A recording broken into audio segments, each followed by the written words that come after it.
Ito talaga ang tunay na nangyari. Okay? Pinaliwanag na po natin yan at ayaw ho nilang maniwala kasi nga ho, meron ho silang katarantaduhang ginawa na kaya kailangan ho nilang pagbayaran to justify their, sabihin na nating paglabag di umano sa batas, to justify that, kailangan nilang palabasin na nahuli sa loob. Yun ang kanilang script ngayon. Pero sandali. Ano ba talaga ang tunay na kwento? Narinig natin yung panig ni Tony Torion. Narinig natin yung mga sagot ni Torre na hindi niya alam at wala talaga siyang kaalam-alam. Okay, napanood yun na yun, di ba? Eto naman, dito, ito yung isang tao na magkukumpirma na talagang sumuko si Pastor Quiboloy sa AFP. Dahil siya ang tumulong at nag-connect sa AFP. Siya po ang nag-connect kay Pastor Quiboloy sa ISAP. Si Governor Ito, Jubahib. papanoorin natin, walang pipikit, walang kukurap. Ang kumurap, pangit. Lagi na lang pangit pag si Torre pinag-uusapan, ano? Hindi. Panoorin natin. Okay. Pasok. Nais malaman ng publiko kasi isa ka sa mga nag-facilitate ng pag-surrender ni Pastor Apollo. Siya ang isa sa mga nag-facilitate. Yan po si Governor Edwin Hubahib. Okay? Ayan. Pakinggan natin yung kwento niya. Can you give us details on that? Yes po, because during the time lumapit sa akin ang Board of Directors ng QGC at with Attorney Bobby Torion na gusto nilang makipag-negotiate sa ISAP, Philippine Army. So, nung una, parang umiiwas ako dahil alam naman natin na very hot yung issues. Kaya nga, nasuspended ka na. Succeeding na tumatawag sila sa akin kung sana matulungan sila na makipag-dialogue sa Philippine Army. So, doon ako nag-umpisa na gumawa ng hakbang na nilapitan ko ang assigned na battalion commander dito sa 60 IB at sinabi ko na mayroong isang confidential dialogue na gusto ng Board of Directors ng QGC through Attorney Bobby Torion. So doon po ang nag-umpisa na nagpasilip. Kita nyo? Matagal pa po ito, tandaan ninyo. Days before. Ibig sabihin, kinausap na daw ni Atty. Torion at saka ng board ng KOJC na gustong sumuko ni Pastor Quiboloy. August pa yan, ano? Sa ISAP. Last month pa yan na mga usapan. Sa ilalim po yun ng Philippine Army o ng AFP. Sa madaling salita, isettle muna natin to. Army o sundalo. Ibig sabihin, AFP ang pinagsukuan ni Pastor Quiboloy. Dahil dyan siya nagtitiwala. Bakit ba importante yan? Banatbay. Kasi dito pa lang, nagsisinungaling na yung PNP. Sinabi ng PNP, kahit doon sa latest kanilang press con, sinabi nila na nahuli daw nila. Kaya nga, mga sinungaling. Sa compound. Nahuli daw nila sa loob. Kung nahuli nila sa compound, yung sinasabi nila, meron palang negotiation na naganap between the Army and abogado ni si Torion.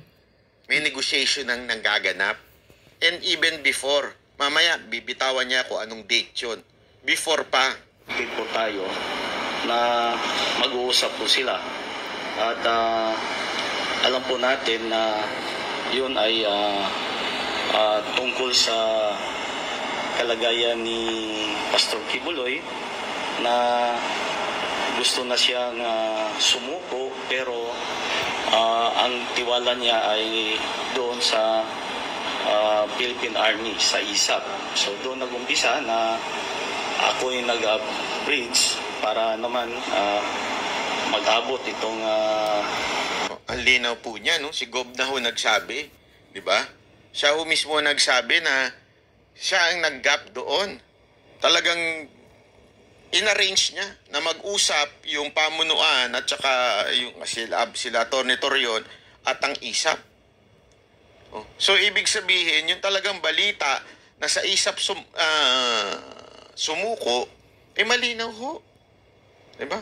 Ito kanina lang lumabas itong kahapon ko sa inyo sinabi, diba? O ito kanina lang po. Ibig sabihin, confirm. Yung mga binalita ko, binalita ng ilang vlogger at ilang online news na talagang sa ISAP sumuko si Pastor Kibuloy. Kaya nga. Kinukumpirma. Mga pulis lang naman ang ho hindi ito makatanggap kay Pastor Kibuloy. Sabi niya nga, hindi niya nga kilala eh. Ang kilala niya talaga, kliyente po kasi ito ni Atty. Torion. Ibig sabihin, hinire ito ni Gob noon pa na may kaso siya tungkol doon sa kanyang pagsuspende. So ang hinire niyang abogado ay si Atty. Torion. Kaya sila magkaibigan. Siguro alam ni Atty. Torion na may kilala itong mga military at kaya sa kanila na siya na ang nag-facilitate. Dalawang grupo. So, noong succeeding mga four consecutive dialogue, so nabuo yung tiwala ng both parties. Naka-apat na consecutive. Siguro naman pag sinabi mo consecutive, hindi ibig sabihin nun umaga, tanghali, gabi. Hindi ganun, ha? Siyempre, pag sinabi mong consecutive, ibig sabihin, yung pag-uusap nila, medyo araw. Ilang araw din ang nangyari. So, ibig sabihin, hindi nung araw mismo nangyari na nahuli siya. Katulad na sinasabi ng mga sinungaling na pinuno ng PNP. At kahapon, doon nag-desisyon. At bago pa yon, so nung Saturday, yun ang parang semi-final namin. Semi-final, ibig sabihin, Sunday yung sumuko eh. So Saturday, doon na yung pinaka-final. So, katarantaduhan po yung sinasabi na hinuli siya. Napakalinaw. Napakatarantaduhan ng talaga. Kasinungalingan, ng PNP kaya na nahuli siya. Huwag kayong maniwala kasi sa mga PNP. Na usapan ng Sabado. Diba? Nagmamagaling tong PNP. Final Sabado ang usapan nila ni Ubahib sa mga ISAP. Ang kasinungalingan, mahirap pagtakpan yan. Correct. Kahit pagbalibalik-tarin mo istorya, hindi mo matatakpan yan ng gayaan-gayaan lang. Diba? Malabo yan, mga kaibigan. Basta kung ano yung totoo, dun tayo. Kasi magsisinungaling pa kayo, nabubuking kayo tuloy. Kasi hindi pa pwedeng walang pipiyok at magsasabi ng katotohanan. Nag-uusap at ang napag-usapan na maghintay ang ISAP sa final decision ng Board of Directors at ni Atty. Torion na sila mismo ang magdala kay Pastor Kibuloy doon sa area kung saan ang final na pinag-usapan na doon sunduin si Pastor Kibuloy. Dahil ang nakakaalam lang sa location ni Pastor ay doon sa meeting ay hindi po nasabi yun at medyo nag-iingat si Gob, mag-iingat siya.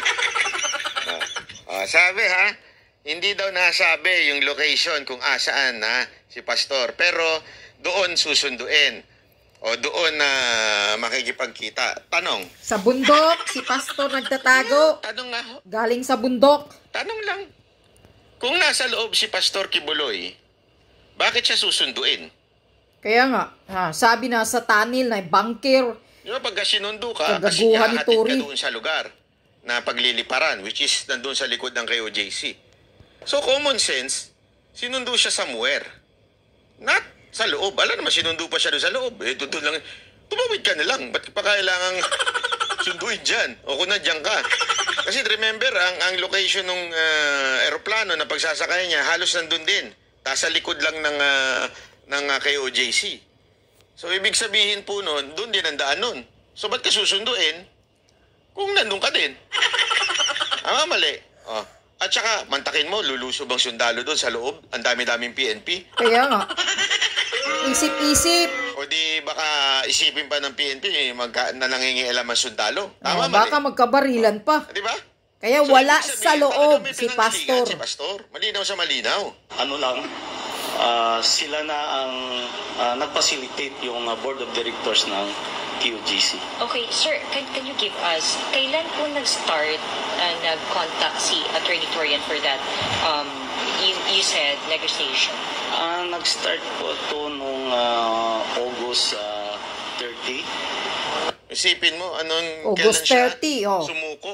September 9. August 30 pa lang, may plano na. August 30 ang plano na Gets nyo? susuko. Tingnan nyo. Ito senaryo. Para lang sa kaalaman ninyo. Kung may utak kayo at may common sense kayo. Kaya Kung nga. August 30 pa lang, may senaryo na susuko si Pastor Kibuloy. At sinasabi nilang nasa loob si Pastor Kibuloy ng KOJC. Mula August, nung una nagsimula sila, hanggang ilang araw 16 yun. days sa mga pulis. Tandaan ninyo nagsimula na po yung siege niyan. Walang Ilang nakita. araw na yun, Walang pastor naandun sa lang siya loob. So meaning, wala si mali. pastor sa loob. All throughout that time, nasa loob lang si Pastor Kibuloy. Hindi nyo mahanap-hanap. Inalughog nyo na lahat yan. Binutas nyo na lahat. Hindi nyo makita doon sa loob. Kasi tandaan ninyo, Kaya nga. meron ng usapan. Mag-uusap na sila. Diyan na sila mag-uusap. Simula na. At parang medyo malabo kasi isitan tayo, isitan din yung Philippine Army at si Attorney Torion din. Siyempre may reservation siya palagi kung tama ba yung decision nila. Kasi nga dahil nga sa parang sobrang laki na ng conflict o chaos na nangyari doon sa QGC. Kaya nga, sobra na ng gulo. Naman sabi ko na kung ito ay para sa kapayapaan at matapos na ang gulong na to, so dapat lang siguro magtiwala yung both sides. Yung both sides na side ng ISAP, Philippine Army, and the side of the Board of Directors ng POG. Gob, huwag nyo naman paulit-ulitin. Pinaulit-ulit nyo talagang Philippine Army. Pinaulit-ulit nyo pa. Dahil walang tiwala sa mga pulis. Hindi, pinaulit-ulit nyo. Yan ang katotohanan. Malinaw. Sa Army Sa Army siya sumuko Sa AFP, hindi sa PNP. Wala pa dyan yung, isipin nyo nagkakaroon na ng usapan, doon pa lang August pa lang, at ang gusto, sa Army talaga. Okay? Hindi kasali PNP. Kasi mga PNP, mga busado, hindi kasali. Hindi mapagkatiwalaan ang mga PNP. PNP dyan. Mamaya pa papasok yung PNP. Pakingge. Okay. Okay, sir, I understand that some of na pag-usapan ay confidential, but can you give us when was the time na nag-agree na and ano po yung napag-usapan? Nung Saturday ito. So Sunday voluntary surrender si Pastor. Nung Saturday, yun ang naging semi-final na ang usapan na talagang decided na dalahin ng QGC Board of Directors with Attorney Torion si Pastor Kibuloy. And doon na napag-usapan lahat dahil ang Army naman din sabi ng Army during sa dialogue namin na wag namin alamin kung saan ang location ni Pastor Kibuloy dahil lahat po tayo ay nag-iingat baka magkaroon ng trouble during the transfer or pagdala. Kaya Pastor Kibuloy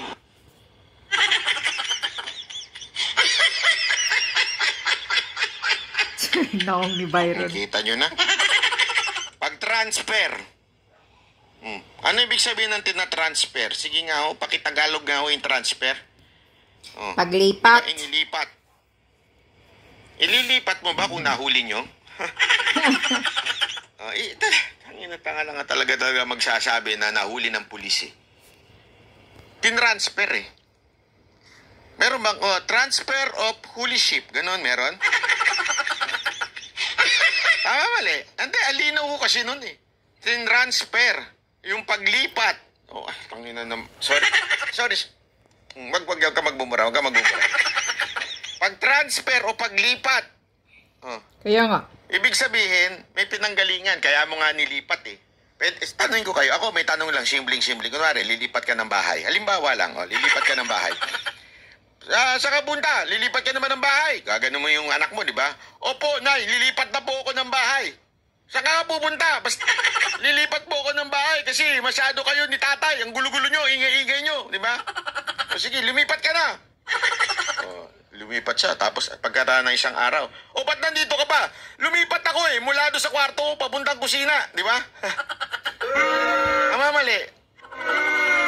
Kaya ka nga lilipat, kaya ka nga magta-transfer kasi may pinanggalingan ka, hindi pwedeng same house. O di kaya same people. Ibig sabihin ng ililipat ka ng custody, lilipat ka ng tao, ita-transfer ka from, may pinanggalingan ka, from and to. O diba? Transfer from to, ganon. So, transfer from AFP to PNP. Asan doon yung nahuli ng PNP? Diba?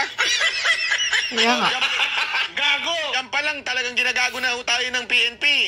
Correct. Transfer sila Si Pastor Kibuloy at yung mga kasama niya from AFP going to PNP. Meaning, hindi sila nahuli. Sumuko talaga. Na walang masisi doon sa kausap. So, after doon, ako rin nag-decide na nandito na kayo sa almost final agreement na. So, ayaw ko nang sumali. Kayo na. Dahil ang usapan doon na ang KOGC, si Pastor Kibuloy, pagdating na doon sa kamay ng mga isap at pag nandoon na, ma-secured na si Pastor Kibuloy. Kasi ang iniisip talaga ng mga board of directors is yung security ni Pastor. Hindi magalaw si Pastor, hindi masaktan o hindi naman disgrasya. So yun naman ang in-assured ng ISAP sa kanila. And pag nandoon na sa kamay ng mga ISAP ng Philippine Army, ay yun na rin ang time na tawagan si General Silo at si RD at lahat na PNP commanders assigned in Davao Region. Yun ang napag-usapan para naman. Hindi talaga si Marvel ang tinawagan, ha? Diba? Sabi ko sa inyo, lalabas ang katotohanan Etong mga sinungaling na PNP na to Ano sinabi? Nasettle na lahat. Pag suko, doon tinawagan yung PNP para ilipat na sa kanila. Kasi sila ang naatasan na sila ang tagapagpatupad niyang warrant So pagkahuli, pagka-surrender pala, ililipat. Di ba po? Ganon ang usapan. So, kailan pumasok ang PNP? Sige nga ho. Pumasok ba ang PNP nung nakita si Kibuloy at hinuli siya? Kaya nga. Hindi ho. Mga credit Pumasok grabber. ang PNP nung Mali pa. nandyan na si Pastor Kibuloy, nandyan na yung ISAP, at kinontak nila yung mga boss, at doon tinransfer si Pastor Kibuloy. Tama, mali? Di ba? Nako po, alinaw po niyan, alinaw. Na to confirm na nandoon na talaga si Pastor. Okay. Nagets nyo? Tinawagan yung PNP. Hindi yung papunta pa lang si Pastor, o di kaya malapit pa lang si Pastor. Yung parang yung mga kaibigan yung, saan ka na, may lakad tayo. Basta, malapit na ako, nasa EDSA na ako. Hindi ganon ha. Kasi alam mo yung mga kaibigan natin na ganon, nasa EDSA na ako. Ay haba-haba ng EDSA, di ba? Hindi ho. Bago tinawagan ng AFP, sigurado mo nang nasa kanila na si Pastor. Tsaka nila tinawagan yung PNP. Tanungin ko kayo, mga kababayan, kanino sumuko? Sa PNP o sa AFP? Kaya Sige nga ho, pakisagot ho. Simple lang Kung tinawagan ng AFP, particular ang ISAP, ang PNP, na nandito na, kasama na namin si Pastor. Ibig sabihin, meron pa siguro sa part nila na duda ng konti. Hindi naman sa duda, pero sandali, sigurista kami, mga professional kami, mga AFP kami, professional kami, di katulad ng PNP, na ang daming bida-bida eh. Professional kami. Siguraduhin muna namin, nasa amin na. Bago kami tumawag. Ganun na nangyari. Nasa amin na, si Pastor, sumuko na sa amin, tsaka namin tinawag ang PNP. Nandito na, itatransfer, ibibigay na namin sa inyo. So, tanga na lang ang magsasabi na sumuko sa PNP. Tanga ang tawag doon. Tanga at saka mga bubu. Walang alam. Walang common sense. Yeah. Ha? Mga ub-ub. Ang tawag doon. Attorney. Attorney bubu. Ng attorney yan, yung bubu. So, paano po yun? Kasi the PNP was saying na sumuko sa loob ng KOJC compound. Ano po ba talaga yung nangyari? Kasi from the structure daw siya lumabas eh. Certain building. Yun ang hindi ko na alam. Dahil nag-out na nga ako sa negotiation noong Saturday. So doon na lang, hanggang doon. Kasi sabi ko... So nag-playing safe na si Gob. Normal naman. Kasi baka mamaya balikan siya eh. Di ba? Baka balikan siya ng alam mo na. Naman, ba't di ka nakasali sa script namin? Bakit mo kinonta yung script namin na nahuli namin? Huwag ganun, huwag mong kukontra yung script namin. Alam mo naman, lahat ng kumontra sa amin, kalaban namin. Lahat didimanda namin, sususpend namin. Kaya siguro si Gob, sabi niya, basta ako, hanggang Sabado lang ako, wala akong kinalaman dyan. Hindi ako kasali dyan sa usapan na yan. Ganun na lang sinabi niya. Di ba? Na-establish na yung tama naman talaga. Sa isa't isa. At So, ako, mayroon na kayong trust and confidence at decided na maglabas si Pastor. So, hanggang dito na lang ako nung Saturday meeting. So, after that, nalaman ko na lang kagabi during I attending the Philippine Fraternal Order of Eagle. observe nyo without even saying, kasi siyempre pag sinabi niya yan, delicate siya. Without even saying, Saturday hanggang Saturday lang siya, Sunday sumuko. Tama, mali. Saturday, Sunday sumuko. Sa Saturday na yon, nasa labas si Gob. Umatin pa nga siya sa isang event hanggang doon na lang daw siya. Ibig sabihin, talagang naganap yung negosasyon, hindi sa loob, hindi nanggaling sa loob si Pastor Kibuloy. Talagang it was outside. Outside the KOGC. Nasa labas po. Una-una, hindi nga ito ang alam ko, eto, tingnan natin yung buo niyang ayan. Davao del Norte siya. Ibig sabihin, hindi ho sa Davao City. Alam ko, hindi naman di ba iba yun? Ewan ko kung tama ako pero alam ko, hindi Davao City. Davao del Norte sabihin, yan. talagang Sa Tago, mata. yung negosasyon at lahat ng pag-uusap, hindi nangyari doon. Tama, mali. Doon kasi nungalingan na naman ng PNP na nahuli sa loob. Meeting in Waterfront, nag-text na sa akin na nandoon na, sumuko na po si Pastor Kibuloy. Was it Yung Waterfront yun, yung Eagles na event niya. May event siya So, ibig sabihin, nung nag-text sa kanya na nandoon na daw si Pastor, saan yun? Ano ba yung sinabi ko sa inyo ng isang video ko? Di ba? Sa kampo. Malamang, sa susuko yun? Sa kampo. Di ba? So, doon talaga sumuko. parang call or in-person negotiation with Attorney Torion? Sa doon, yung laman lang ng negosasyon namin na yung assurance. Maari kasi baka sabihin niyo ba, hindi naman siguro sa kampo. Sige, masabihin na natin hindi sa loob ng kampo. Pero sinabi niya dito, dumating daw si Pastor Kibuloy. At nung sinabi na sa kanya, kinonfirm sa kanya na dumating na si Pastor Kibuloy, ang tanong ko kayo sa inyo, sa tingin nyo, nung dumating si Pastor Kibuloy, nasa loob yung sundalo? Nasa loob yung isap? At doon sinalubong si Pastor Kibuloy? Kaya nga, skandalo nun. nandoon ba ang si Juan Sabado pa lang, nag-park sa itinakip na sila. KOGC? Tama, mali. Naglanding? Hindi di ba? Simple-simple. Dumating na daw doon si Pastor. Sabado, nasa meeting siya sa kung ano mang event niya. Sa Waterfront, diba? Alam ko, Davao yan. So, ibig sabihin, nung dumating si pastor doon, wala sa loob si pastor. Kasi nga dumating doon eh. Imposible namang naunang pumunta yung ISAP sa KOJC, nandun sila, ang dami-dami nila doon. Di ba? Pagtakit mo nandun yung ISAP, tapos biglang darating doon si pastor. May utak. Gamitin minsan, ha? Di ba? Malabo yun. Ng Philippine Army. Kasi nga, di ba, PNP yung pumasok sa QGC.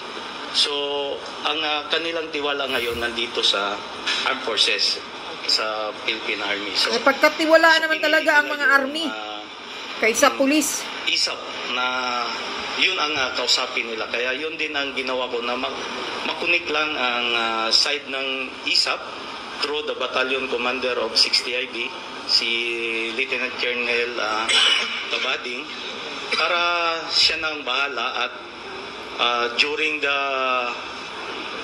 starting of the negotiation, nire-request din nila yung presence ko dahil nga parang ako ang maging third party o witness doon sa lahat ng pinag-uusapan na walang mangyayaring double cross sa negotiation during sa mag-decide na magsuko si Pastor Kibuloy. Sir, personal yung negotiation, personal. Yes, personal po namin ginagawa with Attorney Torion at yung Board of Directors ng KOGC. Sir, On what terms? With ISAP. On what terms po yung specific na napagkasunduan? Ano? Bago sumuko si... Ano po? Ano po yung specific na on what terms po yung nakapagsunduan bago nakapag-decide po si Pastor na okay, sige, susuko na ako? Hindi ko na alam kung anong reason. Basta ang pinapacilitate ko lang doon is yung pag-uusap ng between two sides, the Philippine Army, the ISAP, and the side of KOGC with Attorney Torion. Siguro kita natin na pagod na siguro.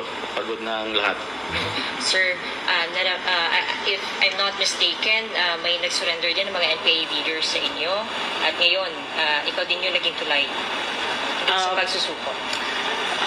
Siguro nakitaan lang tayo ng tiwala sa atin na kung paano tayo mag-handle ng negotiation na kumbaga honest to goodness tayo na makipag-usap hanggang sa mai-deliver natin yung pinag-usapan. Sir, may I know, bakit kaya ikaw ang napili? Meron ka bang personal connection with the Kibuloy? Wala kaming personal connection po ni Pastor, pero Ayan o, malinaw po hindi ko sila magkaibigan, hindi ko sila, wala silang personal ni Pastor. So, third party, ibig sabihin hindi ito kampi kay Pastor, hindi ito kampi sa administrasyon, walang ganun. More or less, dahil nga, kanya pong abogado si Attorney Torion. Ito po sinabi niya. Si Attorney Torion, siya po yung naging legal counsel ko nung nasuspindi po ako ng 3 months. So hanggang ngayon may existing trials kami na hinarap. Siguro yun din ang nagtulay dahil noong nakasama ko na si Attorney Torion, nalalaman din niya yung history, yung background ko na yung mga MPs din dito. Ako ang kapartner ng Philippine Army in performing the programs of counter-insurgency program ng Philippine Army. At nalaman din niya na may marami tayong kakilala na mga retired general and present na commanders dito sa 10th ID. So,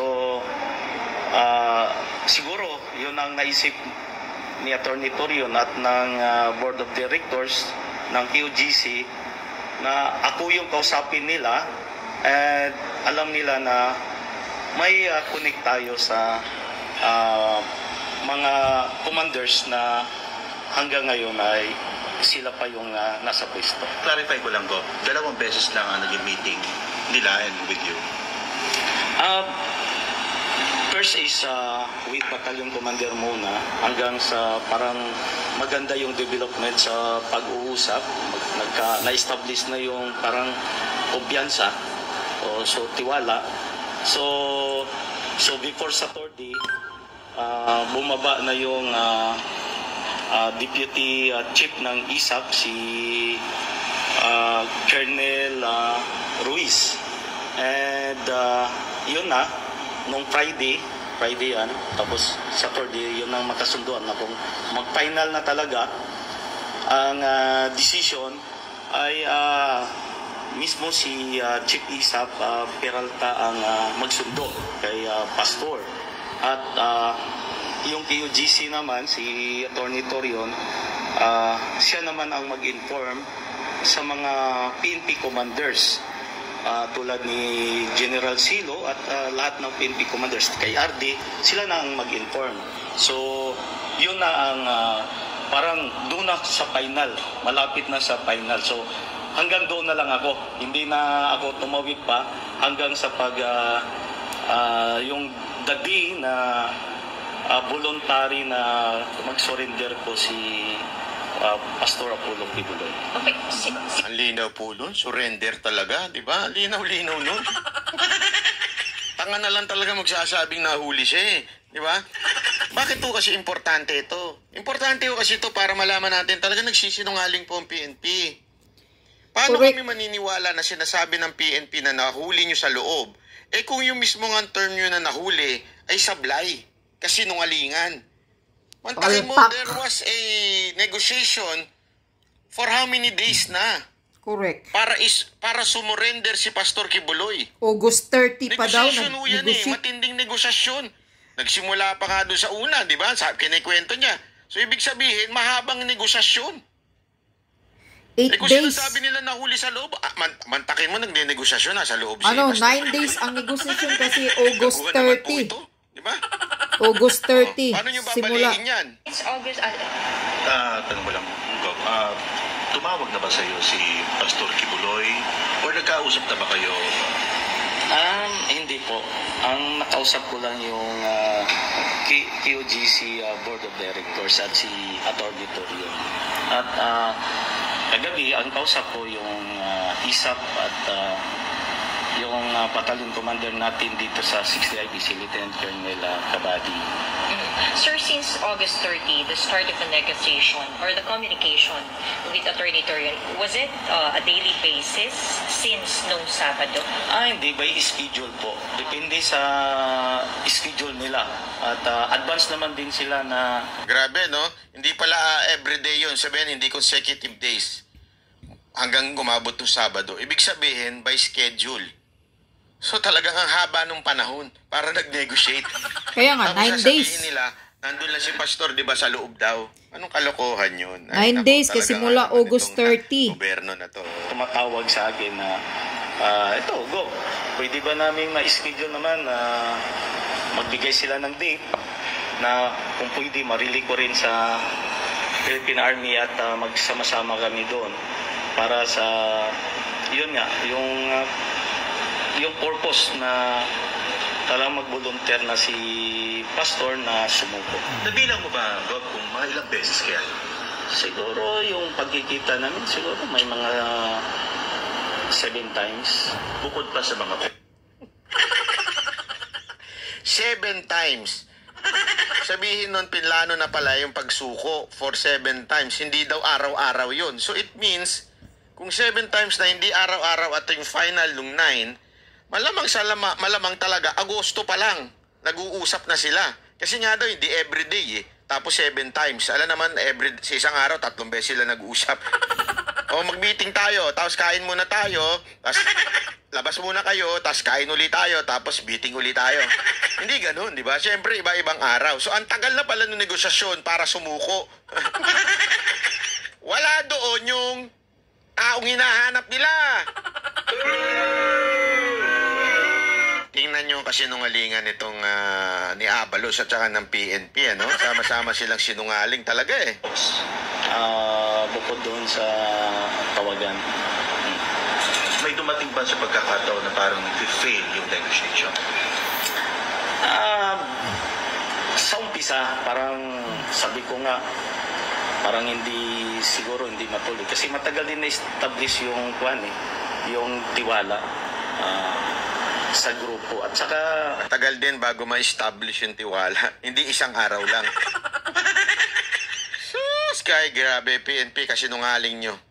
yung ISAP naman at yung Philippine Army, isitat naman sila kasi yun nga, ang sabi nila, nandoon na sa PNP, nandoon na ang PNP sa loob.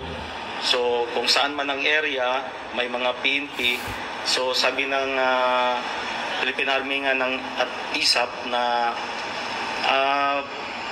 kailangan ito na kayo talaga ang magdala, hindi kami papasok doon po sa area, lalo na kung may PNP. Kailangan ilabas nyo muna bago kami. So, pag sa amin na, kami ang mag-assure sa security ni Pastor Apollo Kibuloy, and bago natin tawagan din pag plaster na. So ayan, sinasabi niya dito yung nagtutugma yung kwento nila ni Atty. Torion na sa loob ang gagaling. Kasi pumasok sa loob eh. Kwento kasi ni Atty. Torion, mula sa labas, pumasok si Pastor Kibuloy, tapos lumabas uli. Nagigets nyo? Pumasok sinasabi niya kasi sinasabi niya yun nila Abalos, parang mali naman ata yun. Kung nasa kung sinasabi nyo na nasa labas si Pastor Kibuloy, so pumasok siya, ay sabihin lumabas lang siya uli. Ganun ba? Nasa loob siya nanggaling. Kasi doon nga, remember, yung transferring. Nag-transfer po ng from custody ng AFP to PNP sa loob eh. Doon sa may likod, sa may eroplano, na sakayan ng eroplano. So sa madaling salita, tama yung sinasabi ni Atty. Torion na pumasok diyan si Pastor Kibuloy para makipag-usap, tapos lumabas uli. Kasi nga sabi ng AFP, hindi kami papasok diyan. Lumabas kayo at dito parang doon sumuko. Parang ganun ang dating. So susuko siya sa labas. So, yung sinasabi naman ng PNP na malabo yan sa labas, nasa loob na siya, tapos lumabas siya, ganon? Hindi pa pwede yan. Ito, sinasabi niya ngayon, ganon daw ang usapan ng AFP at nitong mga pinuno ng KOJC. Klaro na yung situation ang bago tawagan yung PNP commanders assigned in Davao region. At yung negotiation ay sila na rin ang mag-top sa taas. Sir, can you tell us on what time of Saturday on September 7 nag-decide si Pastor Apollo Kibuloy? Was that after or before the ultimatum of the nung Saturday, hindi pa sinabi kung anong oras o parang sabihin na lang natin yung negotiation. Kami nga after nag-usap with the board of directors and Atty. Torion, so kami doon sa ISAP at ng Philippine Army, sabi na, nag-usap kami na we can consider 90% negotiation.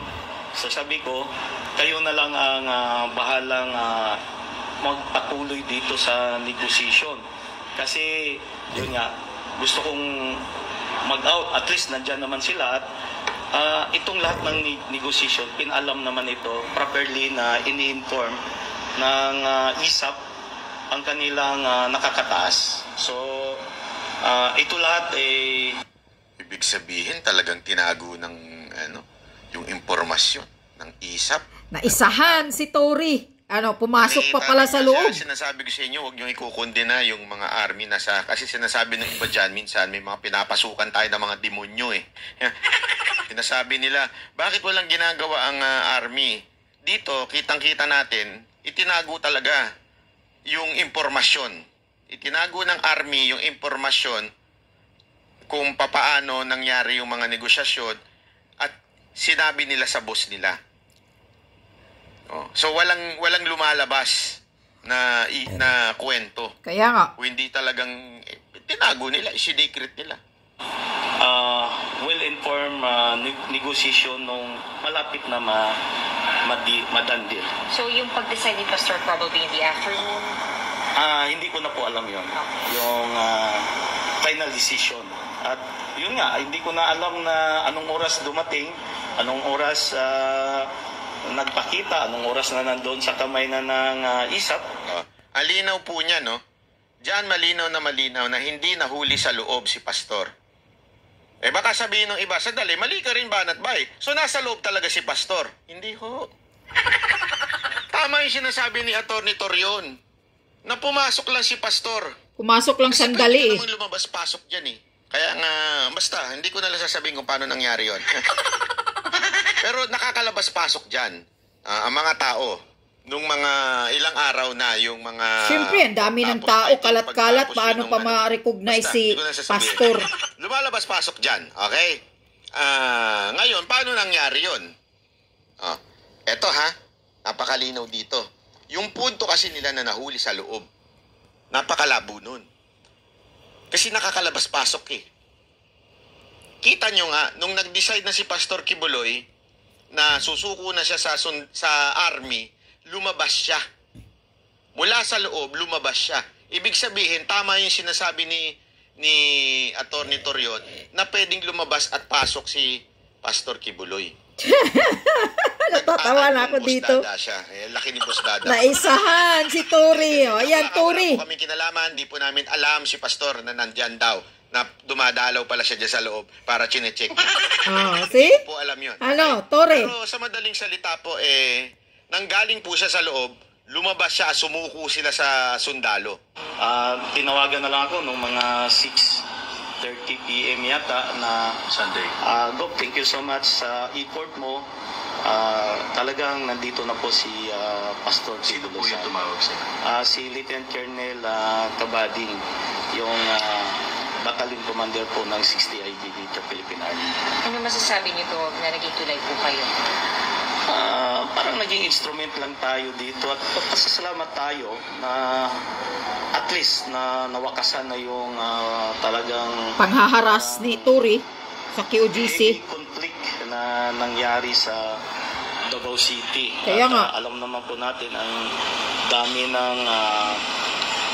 ng nasacrifice, Nasugatan, namatay. that situation. At hangad lang natin naman kung anong maitulong natin. Andali, kung lumalabas-pasok si Pastor Kibuloy, so, wala pala sa bunker. Gago! Kaya nga, wala sa hinuhukay ni Tori. Ayun nga, natatawa nga ako eh. Hindi kasi baka mamaya nandun yung sa bunker eh. Kaya lang kasi... Nasaan yung mga heartbeat? Nasa ilalim ng lupa. Kapayapaan ng ating bayan. By the way, sa ibang interview pala, sinabi ni Atty. Torion na hindi nila alam na pumasok si Pastor Kibuloy doon. Kaya nga, hindi daw niya Hindi, alam. walang may alam. Pumunta lang doon para kausapin daw, I think, Yung board ang member. pagkaalala ko doon sa interview ni Atty. Torion para kausapin yung board of director. Board Siguro of director. inform na gusto niya na sumuko. Susuko, yeah. Okay? Narinig so, ko din ganun yun. yung nangyari. Kaya, nung pagpasok niya, lumabas din siya uli para sumuko naman sa army. Last question na lang. Was it in Davao or dito sa Del Norte yung negotiation? In person? Davao City po. Davao City. Naghanap kami ng area at yun nga, may bahay din ako doon na para sa pag-aral ng anak ko. Parang simple lang na pag-uusap at hindi naman matagal na kwentuhan. Tapos alis na, kita lang, ganun lang ang ginagawa. Hanggang sa na-establish namin yung tiwala sa isa't isa. Pahabol ko na lang din. Kailan po nalaman ng PNP na si Kibuloy ay magsusurrender? Sa tingin ko, yung... Nasa kamay na ng ISAP. Pagka nandoon na si Pastor Kibuloy sa kamay ng ISAP. Oh, Philippine Army. mabuti pa ako. Bago Alam ko. inform. So, Gets nyo? So, hindi mo na sasabihin sa pulis, sa PNP, until nandun na si Pastor Kibuloy sa ISAP. Ang linaw nun. Kaya nga. Saan ba ang kampo ng ISAP? Sa loob ng KOJC?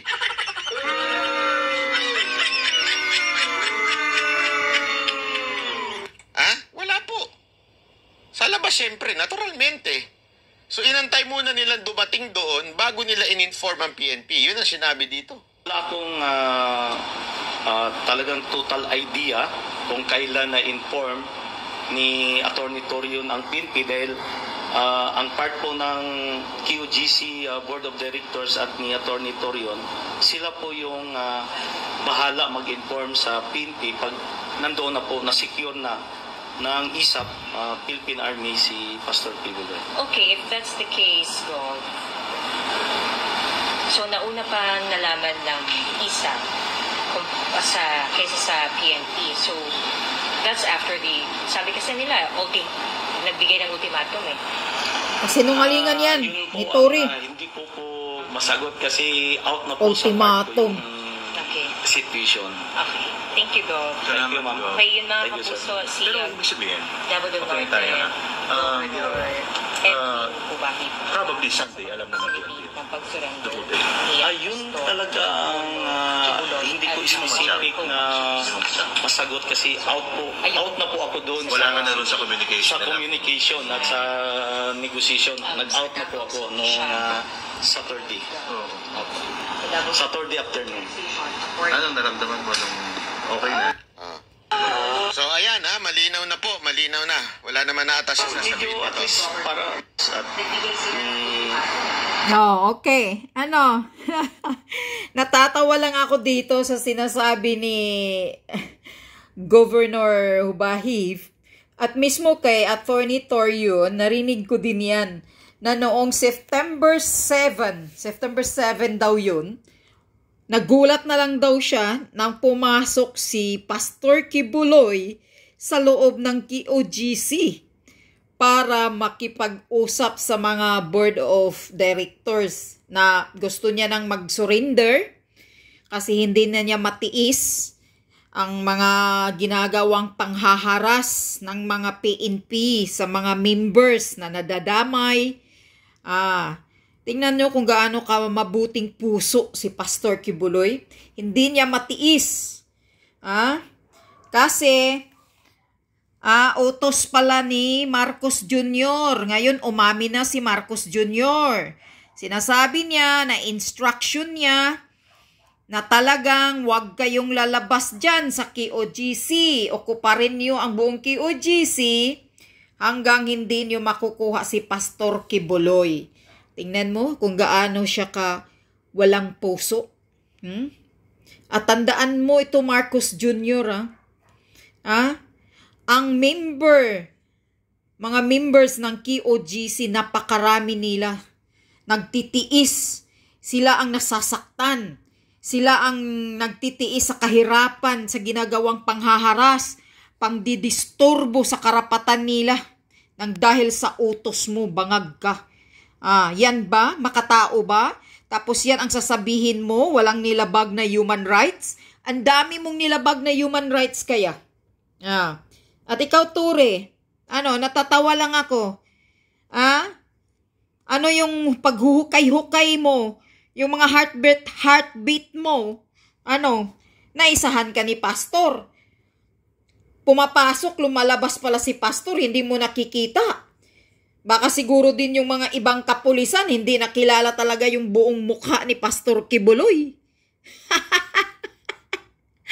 Buti nga sa inyo, Ano kayang kinukumpas mo ngayon, Tore? Ang 30 million o 10 million? Asan ang 10 million na bounty? Tapos ang makukuha mo ngayon, imbis na 10 million, ang patong-patong na kaso. Ngayon, ayan ang price mo. Yan ang price mo. Patong-patong na kaso. Parihas kayo ni Abalos at si Marbel. Yan si Bangag. Pag mawala na yan na pagka-presidente, bago pang patong-patong na kaso ni Bangag. Yan yun. Kaya mga taong bayan, tingnan nyo, ganito bang klaseng gobyerno, presidente, na sobrang kasinungaling ang presidente ninyo. Nung una, sabi wala daw siyang kinalaman sa ginagawa ni Tory sa KOGC. Tsaka mismo si Abalos umamin na wala daw silang kinalaman, ni isa mismo, kahit daw si president walang kinalaman. O ngayon, kanina lumalabas, sabi ni Bangag na siya ang nag-instruction na wag lumabas ng KOGC hanggang hindi makukuha si pastor. Tingnan mo kung gaano ka walang hiya. Maganda ba yan? Ikaw ang presidente, dapat protektahan mo rin yung karapatan ng mga ordinaryong mga members na andyan sa loob. Dahil ang hinuli ninyo si pastor lang o yung ibang kasamahan niya, ilan lang sila, 5. Tapos ang daming members na nasasaktan sa panghaharas, panggigipit ng mga pulis doon sa kanila.